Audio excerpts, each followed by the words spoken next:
સદાત્મદર્શી ફલકંદ ભોજનો વને નિવાસો યદિ દુઃખદ ખલુ તથાપિ તત્રાપિ સુખો મહામતિ સવર્ણિવેશો વતુ ધર્માનંદન સવર્ણિવેશો વતુ ધર્માનંદન. ઓમ શ્રી સ્વામિનારાયણાય નમો નમઃ. શ્રી પૂર્ણ પુરુષોત્તમાય નમો નમઃ.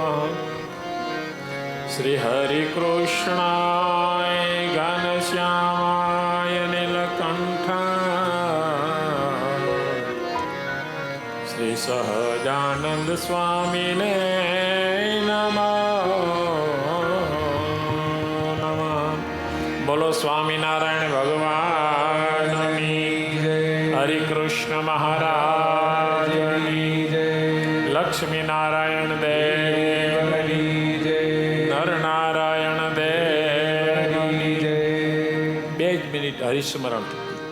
સ્વામિનારાયણ સ્વામિનારાયણ સ્વામિનારાયણ સ્વામિનારાયણ સ્વામિનારાયણ સ્વામિનારાયણ સ્વામિનારાયણ સ્વામિનારાયણ સ્વામિનારાયણ સ્વામિનારાયણ સ્વામિનારાયણ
આપણા સૌના વાલા વાલા હરિકૃષ્ણ મહારાજ, લક્ષ્મીનારાયણ દેવ,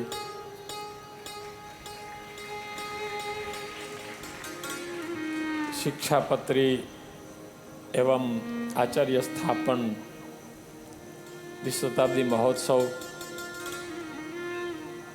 આ મહોત્સવ અંતર્ગત સરસ મજાની શિક્ષાપત્રી અને આચાર્યોદય ગ્રંથના વક્તા, બંને વક્તા પૂજ્ય નિત્યસ્વરૂપદાસજી સ્વામી અને પૂજ્ય જ્ઞાન જીવનદાસ સ્વામી, બંને વક્તાઓ શ્રી સભામાં ઉપસ્થિત પરમ પૂજ્ય ધર્મ ધોરણધર 1008 આચાર્ય શ્રી રાકેશ પ્રસાદજી મહારાજ, બંને લાલજીશ્રીઓ, અમદાવાદથી પધારેલા ઘણા બધા સંતો, પૂજ્ય અમારે મહંત સ્વામી પીપી સ્વામી, પૂજ્ય માધવ પ્રિયદાસ સ્વામી, ઘણા બધા સંતો અહીંયા છે. બધા સંતો હરિભક્તોને બધાને ભાવથી જય સ્વામિનારાયણ. ભગવાન સ્વામિનારાયણે શિક્ષાપત્રી લખી. આજનો મને વિષય આપવામાં આવ્યો છે શિક્ષાપત્રી આજના યુગ માટે પ્રેરણા સ્ત્રોત. શિક્ષાપત્રી છે ત્રિકાલા બાધિત છે. મહારાજે લખી ત્યારે જેટલો મહત્વ હતો એટલો આજે જ છે અને ભવિષ્યમાં એટલો મહત્વ રહેવાનો.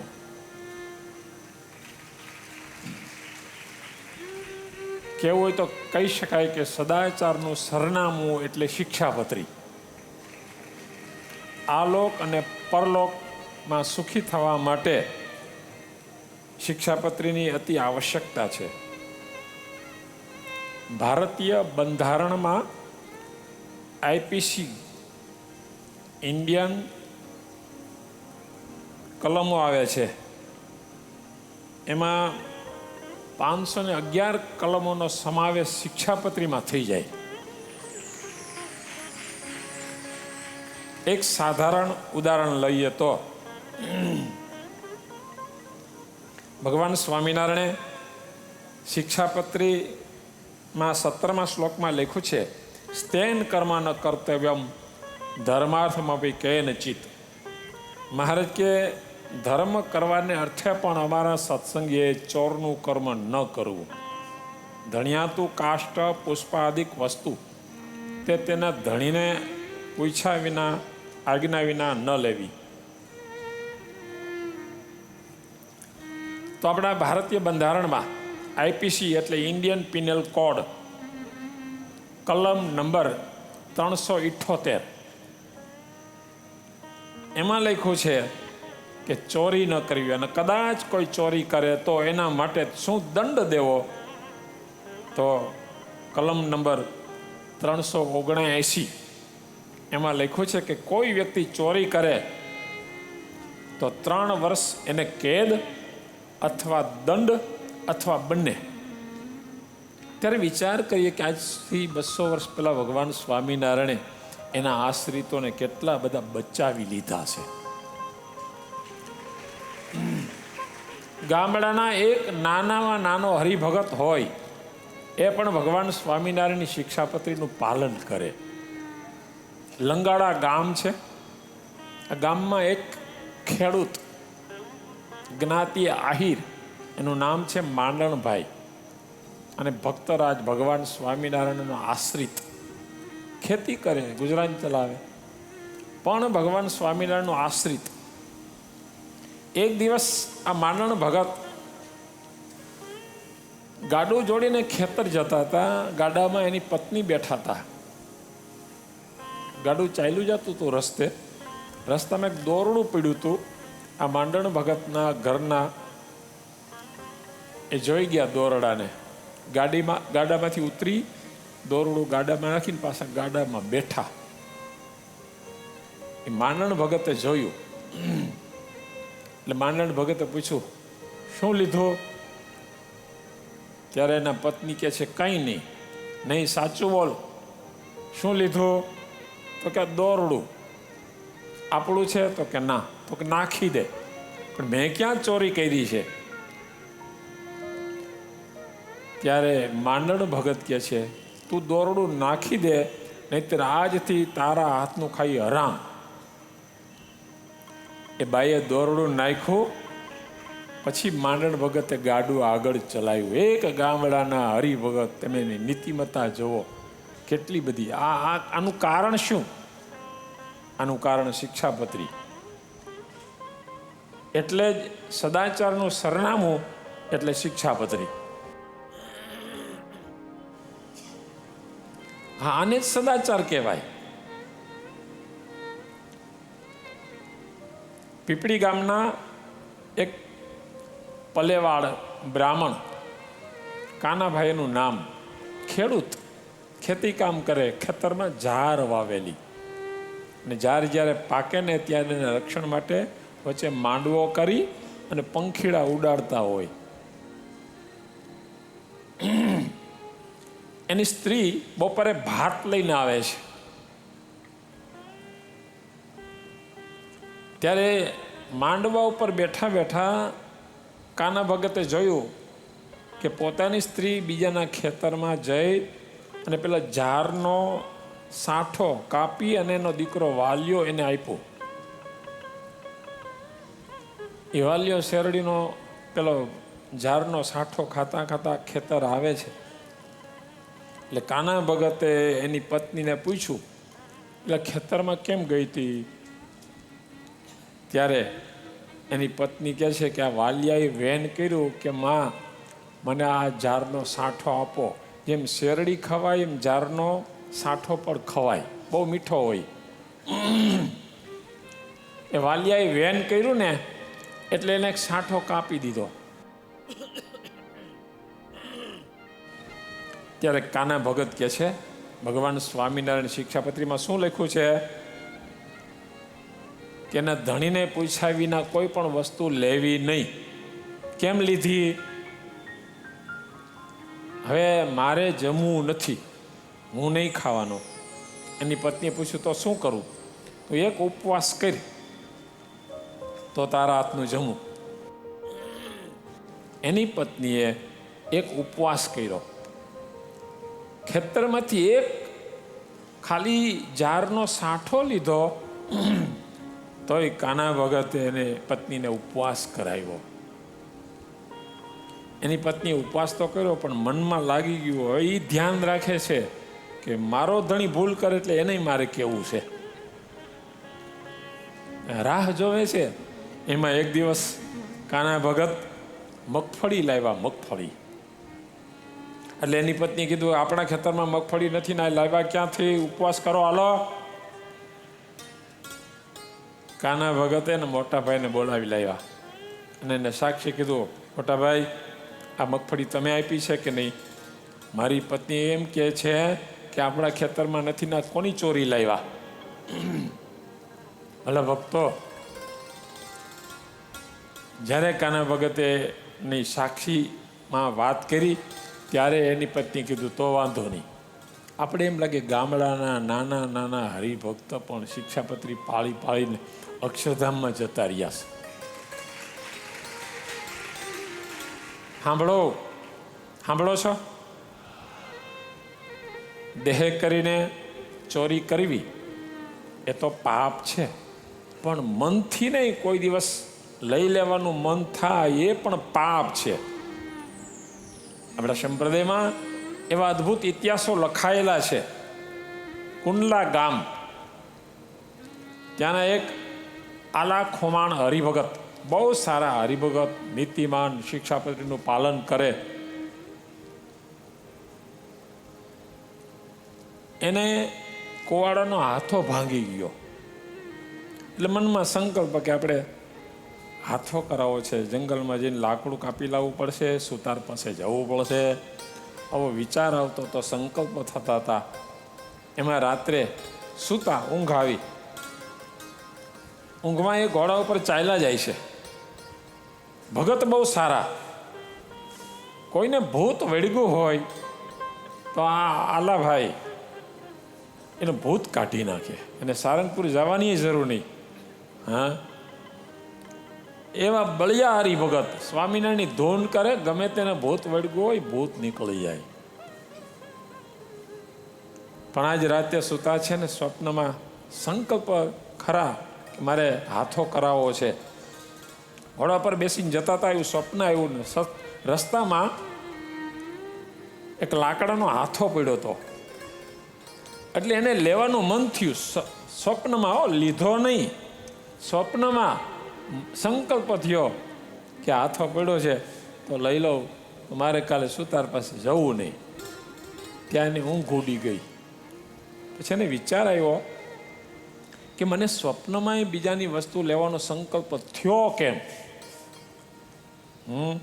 હું હજી એવો હરિભગત થયો નથી. ભગવાનની આજ્ઞા. હા, બે વસ્તુ તો જોશે અક્ષરધામમાં જવું હોય તો, આજ્ઞા અને ઉપાસના.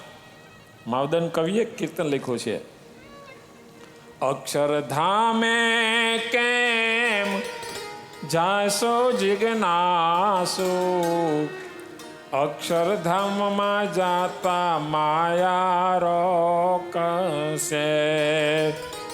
કેમ અક્ષરધામમાં જાશો? એના ઉત્તરમાં માવદન કવિએ લખ્યું છે કે આજ્ઞા અને ઉપાસના એ બે અમારી પાંખો છે, એના દ્વારા અમે અક્ષરધામમાં પહોંચશું. આજ્ઞા અને ઉપાસના સ્વામિનારાયણ ભગવાનનો સિદ્ધાંત છે. આજ્ઞામાં ખબરદાર રહેવું. મનમાં એવો સંકલ્પ થાય, આલા ખોમાણીને મનમાં સંકલ્પ થયો, સ્વપ્નમાં હાથો લઈ લો, હવે એનું પાપ લાગ્યું. જો મનના સંકલ્પનું પાપ લાગે છે, હા, તમે કોઈને ખૂન ન કરો પણ મનમાં મારી નાખવાનો સંકલ્પ થાય, મનમાં કોઈની વસ્તુ લઈ લેવાનો સંકલ્પ થાય, એ પણ પાપ છે. આલા ખોવાણ ભૂત કાઢતા હતા, પણ મનમાં જ્યારે સ્વપ્નમાં સંકલ્પ થયો કે હાથો લેવો છે, એ ભૂત નીકળતા બંધ થઈ ગયા. વિચાર કરજો કેટલું સૂક્ષ્મ પાપ છે. ત્યારે આપણે એમ લાગે કે ભગવાન સ્વામિનારાયણે એના આશ્રિતોના માટે કેટલી મોટી દયા કરી છે, આવી શિક્ષાપત્રી આપી છે. ઇન્ડિયન પિનલ કોડ 511 આખું બંધારણ પૂજ્ય નિત્યસ્વરૂપ સ્વામી સરસ મજાનું શિક્ષાપત્રી ચિંતન પુસ્તક લખ્યું છે. એમાં લખ્યું છે કે ભારતીય 511 કલમો શિક્ષાપત્રીમાં સમય જાય. હું તો ત્યાં સુધી કહીશ, કેવળ ભારતનું બંધારણ નહીં, દુનિયાના બધા જ બંધારણો શિક્ષાપત્રીમાં સમાવેશ થઈ જાય. એવી અદ્ભુત શિક્ષાપત્રી છે, અદ્ભુત. માટે વાલા ભક્તો, આપણે તો કેટલા મોટા ભાગ્ય છીએ. છેલ્લી વાત, એક મંદિર હતું, મંદિરની બાજુમાં એક નાનો એવો ધૂળનો ઢગલો પડ્યો હતો. ઢગલા ઉપર બેસીને એક ભિખારી ભીખ માગે. આખી જિંદગી ભીખ માગી એને. ભીખ માગતા માગતા વર્ષો વયા ગયા. એ જ ઢગલા ઉપર એનું શરીર પડ્યું, દેહ પડી ગયો. પછી ગામના લોકોએ વિચાર કર્યો કે આને આઈને અહીં દફનાવી દઈએ. આ ઢગલા ઉપર આખી બેસીને જિંદગી ભીખ માગી છે ને, ત્યાં એ ધૂળનો ઢગલો ખોદે છે ને તો અંદરથી ખજાનો નીકળો, અદ્ભુત ખજાનો. એને ખબર નહોતી. આખી જિંદગી ઢગલા ઉપર બેસીને ભીખ માગી, પણ એને ખબર નહોતી કે અહીંયા ખજાનો છે. એમ વાલા ભક્તો, આપણે ખબર નથી કે શિક્ષાપત્રી રૂપી ઢગલો આપણે મહારાજે અજબ ગજબનો ખજાનો આપ્યો છે.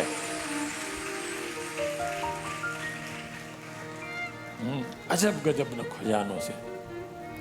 બસ આવા મહોત્સવો, આવા વક્તાઓ આપણને છે ને આમ તાળુથી ચાવી ખોલી અને એ ખજાનો આપણને આપે છે. મારા માધવપ્રદેશ સ્વામી એક સરસ ભજન લખ્યું છે, મને યાદ આવ્યું. મારા ભૈરા રે ભંડારો સોના મોરથી રે, એ મારા ભૈરા રે, મારા ભૈરા રે ભંડારો સોના મોરથી રે, એ તાળાયું ઘળ્યા ન જાય, એ તાળાયું ઘળ્યા ન જાય.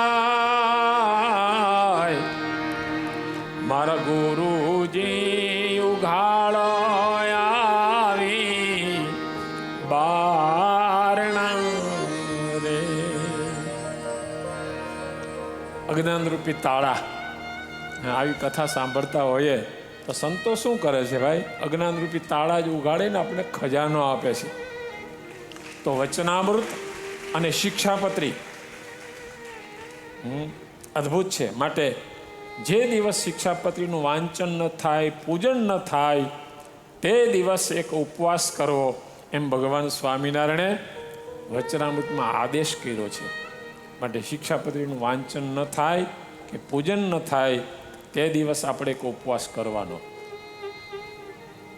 શિક્ષાપત્રીનો પ્રચાર થાય એ તો સારી જ વાત છે. કેવળ પ્રચાર માટે શિક્ષાપત્રી નથી, શિક્ષાપત્રી પાળવા માટે છે. એનું પાલન થાય એ જ મહત્વ છે. તો સરસ મજાનો દ્વિશતાબ્દી મહોત્સવ ઉજવાઈ રહ્યો છે. કેટલા બધા સંતો, આજે અમદાવાદથી સંતો આવ્યો, પીપી સ્વામીને વાત કરી. મેં કીધું હરિભક્તો કેટલા ખુશ થઈ ગયા, સંતો પધાર્યા. હા, ખુશ થઈ ગયા. અમારે આખો આમ સભા તમે શોભાડી દીધી. આજ અમદાવાદથી સંતો પધાર્યા, એને પણ તાળીઓથી વધાવો.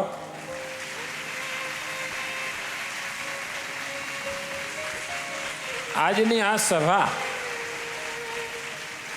બસ આજની આ સભા,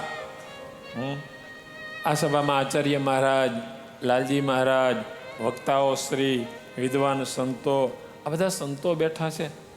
દર્શન કરે ને એનું કલ્યાણ થઈ જાય.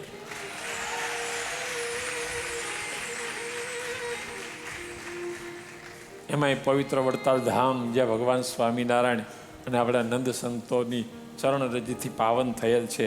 વડતાલ વિશે તો શું કહીએ? વિહારી લાલજી મહારાજે બહુ સરસ લખ્યું છે. મહારાજ જ્યારે વડતાલ આવતા ને, ત્યારે દૂરથી આવતા હોય ને, વડતાલના ઝાડવા જ્યાં દેખાય ને ત્યાં મહારાજ રાજી થઈ જતા.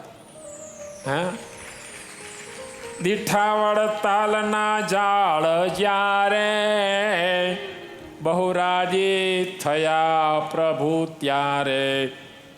ગઢડાથી વડતાલ આવતા હોય, દૂરથી વડતાલના ઝાડવા દેખાય ને ત્યાં મહારાજ રાજી થઈ જતા.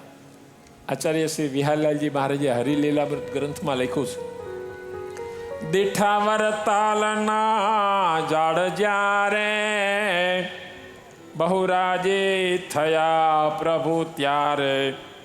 નારાયણ ગરના મઠમાં ઉતરાવાલો આવીને ત્યાં સૂતા બેઠા સરવે કાળ.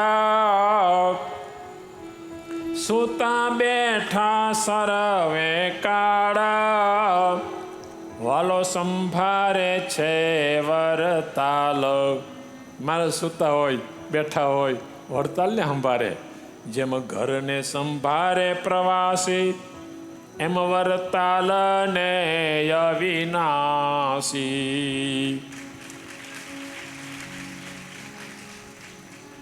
ભલા ભક્તો, આમ તો ઉત્સવ આપણે રઘુવીરવાડીમાં કરવાનો હતો. બહુ મોટો ડોમ નાખેલો, બહુ પૂર્વ તૈયારી કરેલી, પણ હરી ઈચ્છા હોય એમ જ થાય.